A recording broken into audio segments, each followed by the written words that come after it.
महिला सशक्तिकरण। महिला सशक्तिकरण क्या है? जब महिलाएं आगे बढ़ती है और महिलाएं आज हर क्षेत्र में आगे हैं। मोदी सरकार ने इस बार 33% आरक्षण दिए हैं महिलाओं को राजनीति में, और आज महिलाएं हर जगह आगे बढ़ रही है।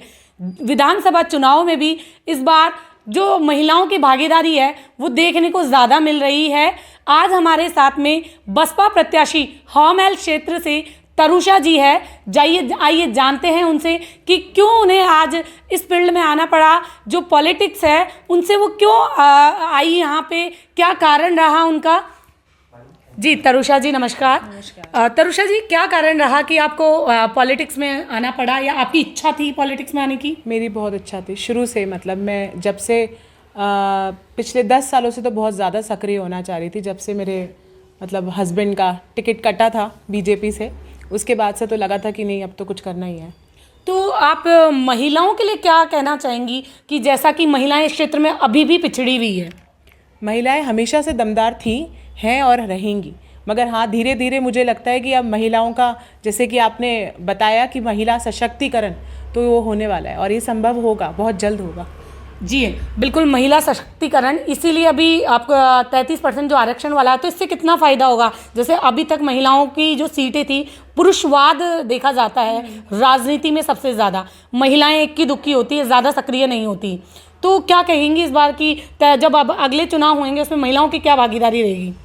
मुझे लगता है कि महिलाएं अगर खुल के आगे आएँ, जैसे मैं भी अभी तक ठीक है छोटे मोटे जॉब्स करे हैं, वरना तो एक हाउसवाइफ रही हूँ, तो ये सबसे बड़ा कारण है कि अगर फैमिली का सपोर्ट मिलेगा तो ज़रूर डेफिनेटली महिलाएं आगे आएंगी जी हर क्षेत्र में। तरुषा जी, जैसा कि आपने हवामहल क्षेत्र से आपको प्रत्याशी बनाया है बसपा ने, तो आप किन लोकल मुद्दों पे वहाँ पे चुनाव में उतरेंगी? मुझे लगता है कि वहाँ पर चार दीवारी में रहते हुए कोई भी विकास हुआ नहीं है अभी तक, तो मुझे लगता है कि इन चीज़ों को लेकर के मैं वहाँ के विकास की संभव कोशिश करूँगी। जी तरुषा जी, जैसा कि आप बसपा से प्रत्याशी बनी हैं हवामहल क्षेत्र से, तो क्या लगता है किन समस्याओं को लेकर जनता के बीच उतरेंगी आप? समस्या ही समस्या है, वहाँ पर सॉल्व हुई क्या है मुझे बताओ ना आप। सफाई नहीं हुई है, अतिक्रमण इतना हो रहा है, महिलाओं की कोई सुरक्षा नहीं है वहाँ पर, तो मैं इन सारे मुद्दों को लेके वहाँ उतरूँगी।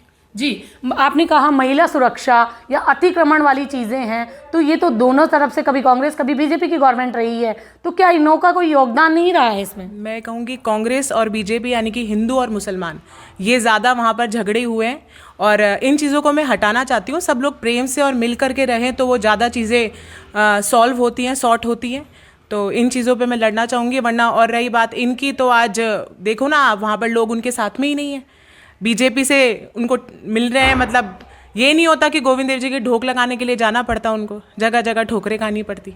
जी, बीजेपी ने अभी तक वहाँ प्रत्याशी घोषित नहीं किया है और कांग्रेस ने भी नहीं किया है। दोनों पार्टियों में वो सीट अभी तक प्रत्याशी, जबकि नामांकन दाखिल हो चुके हैं और बसपा से आप प्रत्याशी बन चुके हैं, तो कैसा क्या मुकाबला रहेगा? जैसा कि महेश जोशी का पुरजोर विरोध हो रहा है और वो अपनी पड़ोसी सीट से टिकट मांग रहे हैं, जबकि सुनने में आ रहा है कि इस बार हो सकता है उनका टिकट कट जाए। वहीं बीजेपी अभी डिसाइड ही नहीं कर पा रही है कि किसे सीट दी जाए, तो ऐसे में क्या रहेगा, क्या कारण है कि लिस्टिंग में इतना टाइम लग रहा है इस सीट पे?